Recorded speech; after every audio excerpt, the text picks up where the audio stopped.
ఇప్పుడే నేనంతా కూర్చొని మాట్లాడటం జరిగింది. అండ్ సార్తో కూడా, శ్రీనివాస్ సార్తో కూర్చొని అందరూ కూర్చొని మాట్లాడటం జరిగింది. డెఫినెట్లీ 24 క్రాఫ్ట్స్కి ఫెడరేషన్ అనేది కావాలి, 100% కావాలి. సో అది కూడా నేను దృష్టిలో పెట్టుకొని నేను నాకున్న పరిధిలో నేను వివరణ ఇవ్వడం జరిగింది. సో ఆ వివరణకి అందరూ సంతృప్తి చెందడం జరిగింది. సో ఈ సమస్య ఇక్కడితో క్లోజ్ అయిపోయిందని నేను భావిస్తున్నాను. And first of all thank you so much sir, Srinivas sir and Prasanna sir. ఈ విషయం తెలిసి వెంటనే అరే ఇది ఎటో వెళ్తుందని చెప్పి వచ్చి ఇమీడియట్లీగా అందరూ బాగుండాలని చెప్పి కూర్చొని ఈ సమస్యని క్లియర్ చేసినందుకు చాలా చాలా థ్యాంక్ యూ సార్, చాలా thank you so much sir. నేను కూడా చెప్పాను, ఎప్పుడు కూడా చెప్పాను, చిరంజీవి సార్ ఏ ప్రాబ్లం ఉన్నా, ఏ మంచి ఉన్నా ఫస్ట్ ఆయన ముందుంటారు.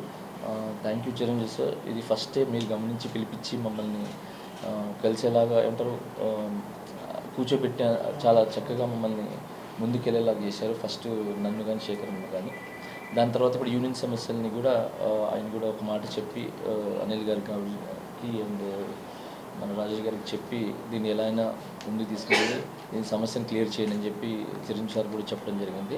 సో యూనియన్ సమస్య కూడా ఇప్పుడు క్లియర్ అయింది. Thank you so much Chiranjeevi sir.